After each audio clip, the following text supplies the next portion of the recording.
प्रिय दर्शकों, नमस्कार। एक बार फिर से उपस्थित हूं आप सबके सामने विश्लेषण जन्म कुंडली का इस कार्यक्रम के अंतर्गत।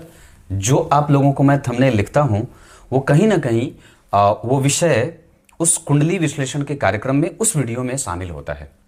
तो मैं आप लोगों से यही कहूंगा कि आप शाम का कार्यक्रम देखते हैं, अच्छी बात है, पर अगर आप सच्चे अर्थ में ज्योतिष को समझना चाहते हैं, ज्योतिष के छोटे और महीन सूत्रों को जानना और समझना चाहते हैं, तो यकीनन आपको इस कार्यक्रम को देखना चाहिए। ये कार्यक्रम आपको विभिन्न लोगों को और उनकी कुंडली में बैठे ग्रहों को समझने में मदद कर देता है।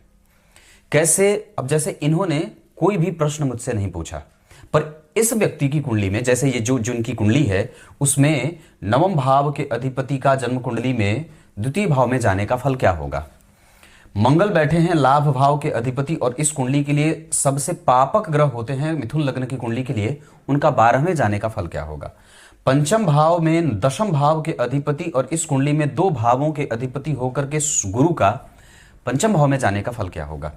शुक्र जो होते हैं जन्म कुंडली में 12वें के साथ पंचम के अधिपति, उनका सप्तम भाव में जाने का फल क्या होगा।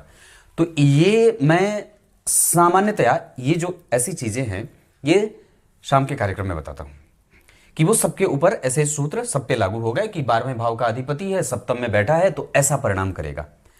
पर उसको कुंडलियों पे कैसे घटित करेंगे, क्योंकि 12वें का अधिपति सप्तम में बैठा है पर चंद्रमा से भी दृष्ट है, इस भाव के अधिपति परिवर्तन कर रहे हैं। तो इसका फल कथन करने में विश्लेषण जन्म कुंडली का जो ये कार्यक्रम है, इससे आपको मदद मिलेगी। जैसे सामान्यतया मैंने क्या बात कही कि आप एक सूत्र को जान गए वो शाम के कार्यक्रम से, पर वो सूत्र क्या सही में किसी कुंडली पे अप्लाई हो रहा है और उसको अप्लाई कैसे करेंगे, तो ये विश्लेषण जन्म कुंडली का इस कार्यक्रम के माध्यम से आपको पता चलेगा। फिलहाल जो मैं आपके सामने कुंडली लेकर के आया हूं, ये कुंडली आई है साबरमती गुजरात, वहीं जहां से गांधी जी का जो है वो संबंध है। 2006 का ये जातक है, उत्तरायण में इसका जन्म होता है, जो व्यक्ति को बुद्धिमान और ज्ञानी बनाता है। शिशिर ऋतु में जन्म हुआ है, इस वजह से व्यक्ति के काम थोड़े रुक रुक करके धीरे धीरे होंगे। शुक्ल पक्ष में जन्मा है, इस वजह से देखने में बड़ा सुंदर और मधुभाषी होगा, मधुर बोलने वाला। बुधवार को जन्मा है। अब जरा ध्यान से समझिए, तो इस जातक का जन्म बुधवार को शाम को 3:20 पे होता है। मतलब जो सूर्य उदय का काल था उससे 1 घंटे के भीतर में अगर जातक का जन्म होता तो होरा के अधिपति बुध होते और लग्न के अधिपति भी बुध होते, और बुध तो वार है ही, मतलब वार, जैसे बुधवार को अगर किसी जातक का जन्म होता है, मान लीजिए उस दिन सूर्योदय 5 बजे से लेकर के 5 बजे होता है, 5:30 में होता है, तो अगर उस जातक का जन्म बुधवार को सुबह में हो रहा है तो ये वार के अधिपति और होरेस होने के कारण बलवान हो जाएंगे। पर यहां एक बहुत अच्छी बात यह घटित होगी कि अगर आपकी कुंडली का जन्म जो वार है, मतलब आप जिस वार को जन्मे हैं, अगर उस वार का अधिपति आपकी कुंडली का कारक ग्रह होता हो या लग्नेश होता हो, या तो उस कुंडली में बहुत अच्छे भाव में बैठा हो, अच्छे भाव का स्वामी होकर के, तो आपको चौतरफा फल मिल जाता है। तो पहला सिद्धांत जो इस कुंडली में मैंने बताया कि वार के अधिपति इस कुंडली में बुध हैं, और आश्चर्य देखिए कि लग्न के अधिपति भी बुध ही होते हैं, और बैठे कहां हैं? भाग्य भाव में। तो इसका अर्थ होगा कि अब व्यक्ति की कुंडली में बुध देव सदैव ही अच्छे परिणाम देने वाले शुभ ग्रह बनेंगे। वस्तुतः तो वो हैं शुभ ग्रह, पर नैसर्गिक रूप से बुध देव जो होते हैं वो शुभ ग्रह नहीं होते। वो होते शुभ ग्रह पर वो बदलते रहते हैं। मतलब वो पापक ग्रह की दृष्टि पड़ी या पापक ग्रह के साथ बैठ गए तो पापक परिणाम दिया, अगर वो शुभ ग्रह के साथ बैठ गए तो शुभ ग्रह हो गया। पर यहां पे बुध लग्न के अधिपति होकर के भाग्य भाव में बैठे हैं मित्र की राशि में, और ध्यान से समझिए, तो तात्कालिक मैत्री में बुध देव मैत्रीपूर्ण संबंधों में नहीं है। बुध जिस राशि में बैठे उस राशि का अधिपति शत्रु के घर में गया है। इसका अर्थ होगा कि लग्नेश भाग्य भाव में बैठे तो हैं, व्यक्ति को धार्मिक तो बनाएंगे, दानी तो बनाएंगे, माता और पिता की सेवा करने वाला बनाएंगे, और कई बार ऐसी सोच विकसित कर देंगे कि पिता ही मेरे तीर्थ है, मुझे किसी तीर्थ की कोई आवश्यकता। तो ये जो मैंने फल बताया वो ये कुंडली पे, इस कुंडली पे विशेषतया लागू होगी बात, ये इस कुंडली के लिए लागू होगी। बाकी ये सिद्धांत मैं शाम वाले कार्यक्रम में नहीं बता सकता, कि जन्म कुंडली में लग्नेश अगर नवम में बैठे हों, नवम भाव के अधिपति विचार भाव में बैठे हैं शत्रु के घर में और चतुर्थ भाव को देख रहे हैं, चतुर्थेश जन्म कुंडली में नवम भाव में गुरु से दृष्ट है, तो इन सभी का परिणाम जो होगा, क्या बताया मैंने कि व्यक्ति धार्मिक होगा, भाग्यशाली होगा, भाग्यवादी होगा, लेकिन माता और पिता का तीर्थ, माता और पिता को ही तीर्थ मानने वाला होगा। यह सिद्धांत मिला करके बताया मैंने, यह किसी शास्त्र में नहीं है कि ऐसी चीजें होंगी। तो क्योंकि विचार भाव में शनि शत्रु के घर में बैठे हैं और तीर्थ भाव का अधिपति ये नवम भाव है, धर्म भाव है, तो इस भाव के अधिपति कहां बैठे? द्वितीय भाव में, विचारों के भाव में, शत्रुगत, मतलब विचारों में शत्रुता है। किस बात को लेकर? तीर्थ को लेकर के। मुझे कहीं तीर्थ में नहीं जाना, मेरे माता पिता ही तीर्थ हैं। अब ऐसा माता पिता के बारे में क्यों बात कर रहा है कि मेरे माता पिता ही तीर्थ हैं? क्योंकि पंचम भाव, नवम भाव, चतुर्थ भाव के अधिपति बुध नवम भाव में बैठ करके गुरु से दृष्ट है। तो ये इसी वजह से मैं आप लोगों को कहता हूं कि सुबह का कार्यक्रम आप लोगों को फलादेश करने के लिए बड़ा सटीक हो जाता है। किसी ने लिखा था कमेंट में कि पंडित जी आपके सुबह के कार्यक्रम देखने से कुंडली देखने की शुरुआत कैसे की जाए, ये बड़ा आसानी से पता चल जाता है। मतलब सबसे पहले आपको पंचांग देखना है, उसके बाद पंचांग से उस व्यक्ति को ढूंढना है कि क्या अच्छा है और क्या बुरा है, कहां से व्यक्ति को बल मिल रहा है और कहां से व्यक्ति में कमजोरी आ रही है। तो यहां पे बल कहां मिला? बुधवार से। अब और बात है कि इस व्यक्ति का जन्म शुक्ल पक्ष के एकादशी को हुआ है और दिन जो है वो ढल रहा है। ध्यान से समझिए, दिन जो है वो 12 बजे के बाद उत्तरार्ध हो गया।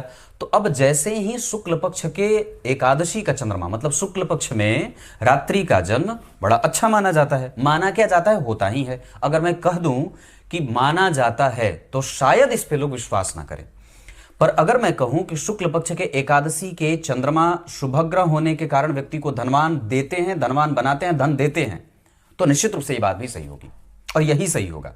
मान लिया तो मान तो कुछ भी लिया, पर फलादेश क्या निकला कि शुक्ल पक्ष के एकादशी के चंद्रमा व्यक्ति को धनवान बनाते हैं, सुखी बनाते हैं, बुद्धिमान बनाते हैं, मतिमान बनाते हैं, व्यवसायिक नेचर देते हैं और व्यक्ति को कभी हानि नहीं होने देते। तो इतना सारा जो प्रभाव है वो खाली शुक्ल पक्ष के एकादशी का मिल गया। इसके अतिरिक्त भी बहुत सारे परिणाम है, जैसे सुंदर होगा, बोलने में अच्छा होगा, मृदुभाषी होगा, सत्यवादी होगा, सत्य बोलने वाला होगा, इमोशनल होगा, दानी होगा, परिष्कृत विचारों वाला होगा। इसके और भी 4-5 पक्ष आप जोड़ना चाहें तो उसका मन बिल्कुल ही अव्यवस्थित नहीं होगा, वो नियमबद्ध होकर के जिएगा, उसको संतति में दिक्कत नहीं होगी, वो सबको प्रेम और सबको सहिष्णुता का भाव प्रदर्शित करने वाला होगा, उसको धन सदैव एक जैसा प्राप्त होगा। इतनी सारी चीजें चंद्रमा दे देते हैं। तो जरा सोच के देखिए, तो इतना जो प्रभाव मिला वो चंद्रमा से मिल गया। और शुक्ल पक्ष के चंद्रमा रात्रि के, मतलब अगर किसी जातक का जन्म शुक्ल पक्ष में होता है और रात्रि में होता है तो वो वैसे ही बली है ना। बुध देव जो होते हैं वो रात में भी बली होते हैं, दिन में भी बली होते हैं। चंद्रदेव जो होते हैं वो रात्रि में बली होते हैं। शनि मंगल जो होते हैं वो रात्रि में बली होते हैं। सूर्य गुरु और शुक्र जो होते हैं वो दिन में बली होते हैं। तो बुधदेव दोनों में, चंद्रदेव रात्रि में और शनि मंगल और चंद्रदेव जो हो गए वो रात्रि में हो गए, गुरु सूर्य और शुक्र दिन में बली हो गए। तो कहने का अर्थ है कि अब चंद्रमा जो है वो शुक्ल पक्ष के एकादशी, मतलब अब व्यक्ति का जन्म 13:20, मतलब अब ये उत्तरार्ध का जन्म है, दिन के उत्तरार्ध का, है ना, अपराहन पूर्वाहन वाली बात। तो 12 बजे के बाद का जन्म हुआ, बुधवार का जन्म हुआ, शुक्ल पक्ष का जन्म हुआ और बुध भाग्येश होकर के भाग्य भाव में बैठ गए, भाग्येश से दृष्ट हैं गुरु से, मतलब भाग्य के कारक से। तो ये इतनी सारी चीजें व्यक्ति के जीवन में तो ऐसे ही समाहित हो गई। तो कहने का अर्थ है कि ये इतनी सारी चीजें मिल गई। अब दूसरा कि इस व्यक्ति का जन्म मृगशिरा में होता है, नक्षत्र 27 है और नक्षत्रों का विवाह जो होता है वो चंद्रमा से होता है। वो नक्षत्र स्थिर होते हैं, वो कभी भी आकाश में घटित नहीं होते। आकाश के दूरी के वो पैमाना है, मतलब यहां से लेकर के अश्विनी, यहां से लेकर के भरणी, यहां से लेकर के कृतिका, ऐसे ऐसे ऐसे ग्रह नक्षत्रों का जो है वो नक्षत्रों का प्रभाव है। तो उस नक्षत्र में चंद्रदेव घूम रहे थे, मतलब मृगशिरा नक्षत्र वस्तुतः ये मंगल का नक्षत्र है, पर वस्तुतः इसके स्वामी देवता चंद्रदेव ही हैं। तो जरा सोच के देखिए, तो मृगशिरा चंद्रमा, नक्षत्र के अधिपति मंगल और जो वो उसके स्वामी देवता हैं वो मंगल, क्या बोलते हैं, चंद्रमा हो गए। अब ऐसी स्थिति में व्यक्ति को ओम चंद्रमसे नमः इस मंत्र का सदैव जप करना चाहिए, पूर्णिमा का व्रत करना चाहिए, सूर्य को अर्घ देना चाहिए। और दूसरा, अगर बन पड़े तो व्यक्ति से प्रत्येक महीने की शुक्ल पक्ष की पूर्णिमा को सत्यनारायण भगवान की कथा करा करके उनको विधिवत भोग राग लगा करके उनका चरणामृत ग्रहण करना चाहिए। यह नक्षत्र के दोष की शांति हो गई। और इसके साथ साथ अगर बन पड़े तो मैंने जो मंत्र बताया ओम चंद्रमशे नमः, इस मंत्र का कम से कम व्यक्ति 5000, 7000, 10,000 बार जप करे और कम से कम इसी मंत्र के दशांश से हवन भी कर ले, तो यह नक्षत्र का दोष समाप्त होगा। चौथे भाव में केतु मन में भ्रम देते हैं और दशम स्थान के राहु व्यक्ति के कर्म क्षेत्र में थोड़ी बहुत जो है वो अनिरंतरता देने के साथ, लेकिन व्यक्ति का दिमाग बड़ा बढ़िया रहता है और व्यक्ति बुद्धिमान होता है, कर्म क्षेत्र में बहुत आगे जाने वाला होता है। आप जरा ध्यान से देखें तो लग्नेश और लग्न पे किसी पापग्रह की कोई दृष्टि नहीं है। लग्नेश बुध, उस पे गुरु की दृष्टि, कोई पापग्रह नहीं देखा। लग्न के ऊपर कोई पापग्रह की दृष्टि नहीं है, शुक्र की उल्टी दृष्टि शुभ ग्रह की है। हालांकि मिथुन लग्न की कुंडली के लिए शुक्रदेव 12वें भाव के साथ साथ पंचम भाव के अधिपति होकर के साहचर्य नियम के आधार पर बुध के मित्र होने के कारण और तात्कालिक मैत्री में भी तीनों एक दूसरे से सूर्य बुध शुक्र सन्निकट ही बैठते ही हैं। इस वजह से शुक्रदेव यहां वस्तुतः 12वें भाव के अधिपति होकर के पंचम भाव में उनकी मूल त्रिकोण राशि बनी है, विषम संख्या की राशि में बैठे हैं, तो मूलतः ये 12वां का फल करेंगे। मैंने इस पे इस कार्यक्रम बताया था कि अगर ग्रह 2 भावों का अधिपति है और विषम संख्या की राशि में बैठेगा तो अपनी गौण राशि का फल करेगा। अगर यही शुक्र अष्टम भाव यहां बैठ जाते 8 नंबर की राशि में तो मूल त्रिकोण राशि का फल करते। पर यहां पे अब दूसरा सिद्धांत, ये तो एक सिद्धांत हो गया कि चलो शुक्र जो है वो विषम संख्या की राशि में बैठे तो 12वें का फल करेंगे। पर दूसरा सिद्धांत उससे पहले जो लागू होगा कि ग्रह अगर 2 भावों का अधिपति है और अगर वो 2 भावों का अधिपति है तो वो 12वें भाव से, अगर वो 12वें भाव, 2 भावों में से एक 12वां भाव और एक दूसरा भाव, इन भावों का अधिपति है और उसके अतिरिक्त भी किसी भाव का स्वामी बनता है तो इन दोनों भावों का फल वो कमजोर करता है। तो यहां पे मतलब यहां कमजोर परिणाम करेगा, क्योंकि दोनों बातें बताई ना मैंने, एक पहला विषम संख्या वाली बात, तो यहां पे इस सूत्र के आधार पे 12वें का फल कर रहा था, पर दूसरा सूत्र क्या लागू हुआ कि वो 2 भावों का अधिपति है, इस वजह से वो 12वें भाव से स्वतंत्र होकर के जहां बैठेगा और दूसरी राशि जहां उसकी बनी है वहां का फल करेगा। मतलब घूम करके शुक्र ने कहां का फल किया, पंचम भाव का और सप्तम भाव का। मतलब शुक्र अब 12वें भाव से स्वतंत्र हो जाएंगे और पंचम और 7वें से फल करेंगे। और दूसरा, ये परिवर्तन योग जो बनाएगा वो व्यक्ति को संतान से सुख, दाम्पत्य से सुख, पत्नी पतिव्रता, श्रेष्ठ पत्नी का सुख प्राप्त करने वाला। संतति बुद्धिमान होती है लेकिन बड़ी मायावी होती है। संतति जो होती है वो कई बार जिद्दी और क्रोधी होती है। इतना ही नहीं, संतति कई बार धन का हरण करने वाली भी होती है और चुरा चुरा करके धन इकट्ठा करने वाली होती है। बर्बाद नहीं करेगी, इकट्ठा करेगी। गुरु का प्रभाव लग्न पे, गुरु चंद्रमा का गज केसरी योग हालांकि नहीं बनेगा पर दृष्टि का प्रभाव चंद्रमा पे रहेगा। शुक्र के ऊपर का प्रभाव चंद्रमा का दाम्पत्य सुंदर, व्यवस्थित व्यवसाय, धनवान और श्रेष्ठ बुद्धि का बनाए। लग्न पे चंद्रमा, शुक्र और गुरु का प्रभाव व्यक्ति को कभी भी जीवन में परेशान नहीं होने देगा। लग्नेश के ऊपर गुरु की दृष्टि व्यक्ति को भाग्यशाली और धार्मिक और लोगों को धन देने वाला, लोगों की मदद करने वाला और चरित्रवान बनाएगा। क्लियर है? अब इसको समझते हैं कि मैंने गुरु का प्रभाव जैसे चंद्र पे, गुरु का प्रभाव बुध पे, अष्टम भाव में सूर्य बैठे हैं तृतीय भाव के अधिपति होकर के। इस कुंडली के लिए वस्तुतः सूर्य क्रूरता अपनी बढ़ा देंगे, क्योंकि उस सूर्य के ऊपर किसी भी तरीके से किसी शीतल और सौम्य ग्रह की कोई दृष्टि नहीं है और अष्टम भाव में बैठे हैं तो अपनी क्रूरता बढ़ाएंगे। तो किस तरीके से क्रूरता बढ़ाएंगे? तो व्यक्ति को भाइयों से, क्योंकि ये छोटे भाई का घर है तो भाइयों से तकलीफ होगी, भाइयों के कारण संघर्ष बढ़ेगा, भाइयों के कारण व्यक्ति के जीवन में विपरीत परिस्थितियों का निर्माण होगा। सूर्य जहां बैठे हैं उससे चौथे घर के अधिपति 12वें गए हैं, इस वजह से भी मंगल से इनको कोई बल नहीं मिल रहा है। इस कारण से भी व्यक्ति को कई बार सूर्य की दशा मानसिक, शारीरिक, आर्थिक, पारिवारिक और सामाजिक मतभेद देने वाली हो सकती है। थोड़ी किरकिरी बढ़ेगी क्योंकि केतु से भी दृष्ट हैं सूर्य भी और केतु से दृष्ट मंगल भी हैं। तो लाभ भाव के अधिपति और तृतीय भाव के अधिपति पे केतु, राहु, शनि का प्रभाव व्यक्ति को लालची बना देता है और वो कई बार 2 तरफा जीवन जीने के लिए उस दशा काल में विवश हो जाता है। जैसे आप राजा हैं, आप राजा के पुत्र हैं और वन में हैं, मतलब गुण तो आपका राजाओं वाला रहा, जो नैसर्गिक रूप से आपके अंदर बीज का आह्वान किया गया है वो राजसिक हुआ है, पर वन में गए तो तपस्वी बनना पड़ा। तो दोनों ही प्रभावों से, तीनों ही प्रभावों से राजा भी रहे, राजकुमार भी रहे और तपस्वी भी रहे। तो तीनों का गुण। अब ऐसी स्थिति में व्यक्ति के पास ऐसी विषम परिस्थितियां बनेंगी कि उसको किसी दूसरे के साथ सहयोग में जाना पड़ेगा, किसी दूसरे के सहयोग में जाना पड़ेगा, वन पत्तों में अपना जीवन आश्रित रखना पड़ेगा, पत्नी का हरण होगा। मतलब इस तरीके की स्थितियां व्यक्ति के जीवन में सूर्य की दशा में कठिनाई देती है। मानसिक, मन परेशान रहे, आर्थिक, अब संपूर्ण जो सुख सुविधा था उसका आपने परित्याग किया या आपको त्याग करना पड़े, या कई बार उसकी कमजोरी लगे, या कई बार उसकी कमी हो, या मेहनत करने के बाद भी स्वास्थ्य की कमजोरी, स्वास्थ्य से चिंताएं, पेट से संबंधित समस्या, और उतना ज्यादा जो सहयोग प्राप्त होना था आपको भाइयों से, आप चाह करके भी अपने भाइयों से सहयोग नहीं प्राप्त कर सकते।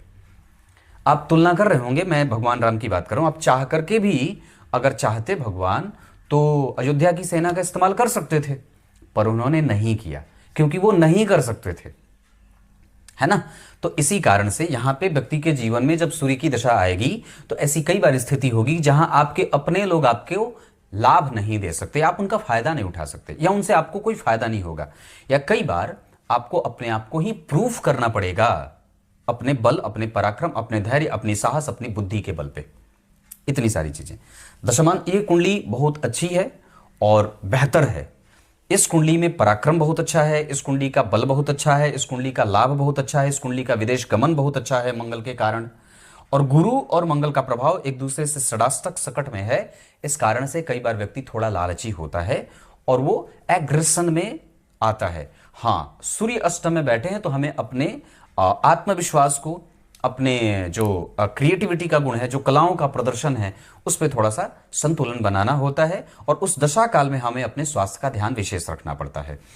मिथुन लग्न की कुंडली के लिए सप्तम भाव में शुक्र का बैठना, ये हालांकि इस कुंडली के लिए शुक्र को सप्तम भाव में दोष नहीं लगेगा क्योंकि वो दो भावों के अधिपति नहीं होते, वहां पे इनकी राशियां भी नहीं बनी है केंद्र में, तो सप्तम भाव को केंद्राधिपति दोष लगता है सबसे ज्यादा गुरु को, क्योंकि गुरु इस भाव के अधिपति पर बैठे नहीं हैं, इस वजह से उनको गुरु को पाप क्या बोलते हैं कि केंद्राधिपति दोष नहीं लगेगा।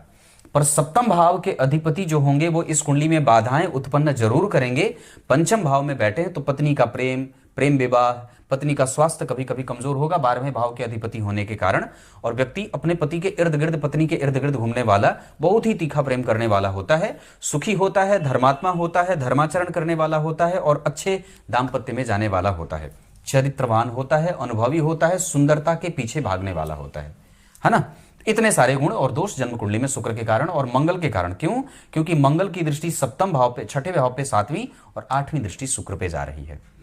इस कारण से यहां पे जो कभी कभी मतभेद पैदा होगा, जो कभी सुंदरता के पीछे भागने का प्रक्रम चल रहा है, जो इंद्रियों पे व्यक्ति वश नहीं रख पाएगा, पत्नी के इर्द गिर्द घूमेगा, कामुक होगा, उत्तेजक होगा, सुंदरता को पहचानेगा, वो मंगल की दृष्टि शुक्र पे पड़ने के कारण होगी। अब उसमें कामोत्तेजक भावनाएं तीव्र गति से संचार करेंगी। गुरु की दृष्टि लग्न पे है, इतना ज्यादा खराब नहीं होगा, पर सूर्य के अष्टम भाव में बैठने के कारण, शुक्र के ऊपर मंगल की दृष्टि पड़ने के कारण, और पंचम भाव के अधिपति का सप्तम में बैठने के कारण कुछ अच्छे और कुछ बुरे परिणाम मिलते नजर आएंगे। क्लियर है? नवमांसा कुंडली में कुंभ लग्न की कुंडली बनी, यहां के भाग्य भाव के अधिपति यहां के लग्नेश बन गए, इससे बढ़िया कुछ होगा ही नहीं। गुरु का मित्र की राशि में तो नहीं बैठना, पर गुरु, बुध और सूर्य तीनों ही ग्रह बहुत अच्छे बैठे हैं, इस वजह से दाम्पत्य खराब नहीं होगा। विवाह करना हो तो धनु राशि धनु लग्न, मिथुन राशि मिथुन लग्न, कर्क राशि कर्क लग्न, सिंह राशि सिंह लग्न, इनके जातिकाओं से विवाह हो सकता है। विवाह की दिशा उत्तर रहे। विवाह के बाद अगर घर खरीदना हो तो उत्तर दिशा का प्रवेश द्वार बहुत अच्छा रहेगा। उत्तर दिशा का प्रवेश द्वार बहुत अच्छा है। मिथुन राशि है, राशि के अधिपति भाग्य भाव में बैठ करके गुरु से दृष्ट है। राशि का स्वामी बुध और राशि के निर्माणक जो निर्माण करता है बुध, चंद्रमा, ये सब गुरु से प्रभावित हैं। इस वजह से व्यक्ति को संतान से कोई दिक्कत नहीं। हालांकि कई बार यहाँ पे गुरु का जो प्रभाव है वो व्यक्ति को व्यापारी बनाएगा, खाने पीने का, रेस्टोरेंट वगैरह, पिता का कारोबार, पिता जो करते आए हैं वो, या पूर्व में जो लोग जिनके घर में जो काम करते आए हैं वैसा व्यक्ति काम करता रहेगा। लग्न के अधिपति का नवम में जाना बहुत अच्छा। धन के अधिपति का जन्म कुंडली के लग्न में आना धनवान। तृतीय भाव के अधिपति का अष्टम में जाना कठिनाई। चतुर्थ भाव के अधिपति का नवम में जाना पिता का पोषक। पंचम भाव के अधिपति का परिवर्तन योग, परिवर्तन राजयोग, इस वजह से गुरु और शुक्र की दशाएं बहुत अच्छी जाएंगी। लाभ, धन, संपत्ति, श्रेष्ठ धन, पुत्र पत्र, सुख संपत्ति सब देंगी। छठे भाव के अधिपति का जन्म कुंडली में 12वें जाना, वापस देखना, शत्रुओं से फायदा, शत्रु हो पर उनसे फायदा हो, नुकसान नहीं, उनसे उनकी चाल उन पे ही उल्टी पड़ जाए। सप्तम भाव के अधिपति का पंचम में जाना परिवर्तन योग बताया। अष्टम भाव के अधिपति का द्वितीय में बैठ करके गंभीर देना। अब एक बात आपको बता दूं, कोई कमेंट में किसी ने लिखा था कि पंडित जी मेरे बच्चे की कुंडली में दशम स्थान में सूर्य और शनि बैठे हैं, तो किसी पंडित जी ने कहा है कि आप सूर्य को अर्घ भूल करके भी मत देना, किसी मंदिर में प्रणाम अवश्य बिल्कुल भी मत करना, किसी बड़ों का सम्मान कभी मत करना, ऐसा उन्होंने लिखा था। शायद ऐसा मैंने पूरा पढ़ा नहीं, पर ऐसा ही कुछ लिखा था। मैंने कहा ऐसा कभी हमारा धर्मशास्त्र कहता ही नहीं है। ये बात आप लोग भी ध्यान से रखिए। सूर्य के ऊपर शनि की दृष्टि है, उसके ऊपर केतु की दृष्टि है। इस सूर्य के ऊपर किसी भी पापक ग्रह की दृष्टि में से केतु और शनि जैसे दो पापक ग्रह की दृष्टि पड़ रही है, और अष्टमेश की दृष्टि है, और खास करके उस सूर्य के ऊपर किसी शुभ ग्रह की कोई दृष्टि नहीं है। इस वजह से सूर्य का प्रभाव कमजोर होगा। इसका अर्थ होगा कि हमें सूर्य को बल देना है। अष्टम भाव में बैठे हैं, पाचन तंत्र गड़बड़ ना हो, दान खूब बढ़िया किया जाए, स्वभाव को गंभीर रखा जाए, और कानूनी कारणों में कभी भी अपने आप को ना उलझाया जाए, दाव पेच में ना उलझा जाए, अपने से बड़ों का सदैव सम्मान किया जाए, गीता जी का पाठ किया जाए, महाभारत, रामचरितमानस, वेदव्यास आदि के कृत जितने भी पुराण हैं वो सबका पठन पाठन होना चाहिए। सूर्य का प्रभाव शनि के प्रभाव में है, इस वजह से यहाँ पे नवम भाव के अधिपति पे तृतीय भाव के अधिपति ने देखा है, इस वजह से भाग्य की चिंताएं होंगी। मतलब हमारा ऑरा कभी कभी कमजोर हो सकता है। नियमबद्ध होकर के जीना है और रेगुलर दिनचर्या का पालन करना है, व्यायाम करना है और खुद को एक्टिव ही रखना है। नवम भाव के अधिपति के बाद ये दशम भाव के अधिपति का पंचम में जाना, इससे बढ़िया राजयोग कुछ होगा ही नहीं। इस कुंडली की सबसे अच्छी बात यही होगी। पर गुरु परिवर्तन में है तो ये दो तरफा परिणाम करेंगे, और गुरु की दशा व्यक्ति के जीवन को बहुत आगे लेके जाएगी। दशम भाव के बाद एकादशवां बहुत अच्छा बैठा है। विदेशों के मामले में आप अपने छोटे भाई बहनों को धन दे सकते हैं, हालांकि मंगल की दशा में ही। बाकी कई बार 12वें भाव के मंगल हैं, हालांकि कमजोर नहीं है, ठीक बैठे हैं, पर फिर भी उन पे केतु की दृष्टि है। इस वजह से कई बार हमारी चिंताएं धन को लेकर के, धन देने को लेकर के, धन देने के बाद धन अटक जाता है। कई बार हम ऋण लेते हैं तो उसमें उलझ जाते हैं। कोर्ट केस कचहरी के मामले में मंगल की दशा कई बार कमजोर और परिणाम नहीं करने वाली हो जाती है। स्थिति के आधार पे होरा चक्र जो बना है उसमें सूर्य की दशा बहुत अच्छी जाएगी। चंद्रमा और बुध की दशाएं भी सामान्यतया ठीक ठाक जाएंगी, पर इस कुंडली में सबसे बढ़िया जो दशा जाएगी वो शनि, गुरु, राहु, केतु, मंगल और शुक्र की दशा व्यक्ति को धन, मान, पद, प्रतिष्ठा, सुख और शांति देने वाली बीतेंगी। वाहन वगैरह का सुख इस कुंडली में 100% बहुत अच्छा है। शनि की दशा में और गुरु की दशा में वाहन, भूमि, भवन से संबंधित कोई भी कार्य किया जा सकता है। पढ़ाने से संबंधित कोई काम करना हो, व्यापार से संबंधित कोई काम करना हो, गुरु की दशा का इस्तेमाल किया जा सकता है। शुभ अंक इस कुंडली के लिए 5 रहेगा। 5 तारीख, 14 तारीख और 23 तारीख। इस कुंडली के लिए धन कमाने के लिए दिशा के आधार पर अगर बात करें तो आपको पश्चिम दिशा की यात्रा करनी चाहिए। अपने जन्म स्थान से दूर जाकर के भी ये कुंडली बस सकती है। इसके अतिरिक्त अगर बात करें तो इस कुंडली में अपने माता के स्वास्थ्य का सदैव ही ध्यान इस कुंडली को रखना होगा, ये भी बात कह रहा हूं। निद्रा कमजोर ना हो, शरीर में ऑक्सीजन की कमी ना हो, प्राणायाम होता रहे, दान की प्रवृत्ति बनी रहे, इसका ध्यान रखना होगा। आपको अपने व्यक्तित्व को और भी ज्यादा विदार और बेहतर बनाना है। धन आप बचाएंगे और धन रहेगा भी। पराक्रमी आप हैं, अपने जन्म स्थान पर टिक करके भी धन कमाना कोई गलत नहीं होगा। आपकी एजुकेशन में कोई बाधाएं नहीं आएंगी, ये बात पक्की है। एक ही तरीके की संतति कई बार प्राप्त होती है, जैसे खाली लड़का या खाली लड़की। इस कुंडली के आधार पर अगर बात करें तो नौकरी ज्यादा अच्छी है, सरकारी में कोई भी क्षेत्र, पर व्यापार थोड़ा सामान्य है। ऐसे व्यक्ति नौकरी करे तो सरकारी, नहीं तो फिर अपना व्यवसाय करे। प्राइवेट नौकरी के योग इस कुंडली में सुखदायक नहीं है। इसके अतिरिक्त समस्याओं को समझिए, चिंतन की प्रक्रिया को बढ़ाना होगा, अपना रिसर्च बढ़ाइए और अपने आप को लगातार नॉलेज में रखिए। बार बार चीजों को पढ़ने की आवश्यकता है। इस कुंडली का धर्म पक्ष कमजोर है, हनुमान जी की पूजा करनी चाहिए। इस कुंडली में करियर ग्रोथ बहुत अच्छा है, प्राप्त भी कुंडली बहुत अच्छा करेगी, और अपने बल पे, अपने जो है वो पराक्रम के बल पे व्यक्ति समाज में अपना नाम रोशन भी करेगा। दिन के आधार पे बुधवार और शुक्रवार का दिन बहुत अच्छा है। नक्षत्र की चर्चा एक बार कर देता हूं, कौन से नक्षत्र में कौन सा काम करना अच्छा रहेगा। मृगशिरा, आर्द्रा, हस्त, पुष्य, धनिष्ठा और विशाखा, ये नक्षत्र किसी भी कार्य को करने के लिए बहुत अच्छे रहेंगे। दिन मैंने बताया शुक्रवार और बुधवार। राशियां विवाह के लिए बताई। मित्रता अगर करनी हो तो आप कर सकते हैं तुला, कुंभ और मेष वालों से। शत्रुता ना करें धनु और सिंह वालों से। वृषभ राशि वालों को धन ना दें, और शुक्र की दशा में सावधान रहेंगे, उस समय अतिरिक्त व्यय बढ़ता है। अभी राहु के बाद 2026 से गुरु की दशा आएगी, बहुत अच्छी जाएगी, पहले ही कह चुका हूं। उस दशा काल में व्यक्ति का विवाह, नौकरी, पद की वृद्धि, संतान की प्राप्ति, भवन भूमि वाहन का सुख और श्रेष्ठ जीवन जीता है। उसके बाद शनि की दशा आएगी जो व्यक्ति को थोड़ा एकाकी, थोड़ा प्रैक्टिकल और थोड़ा अपने बारे में सोचना और गंभीर होकर के अपना काम करना, फोकस होकर के काम करना, ये शनि की दशा में होगा। तब तक के लिए बहुत बहुत नमस्कार।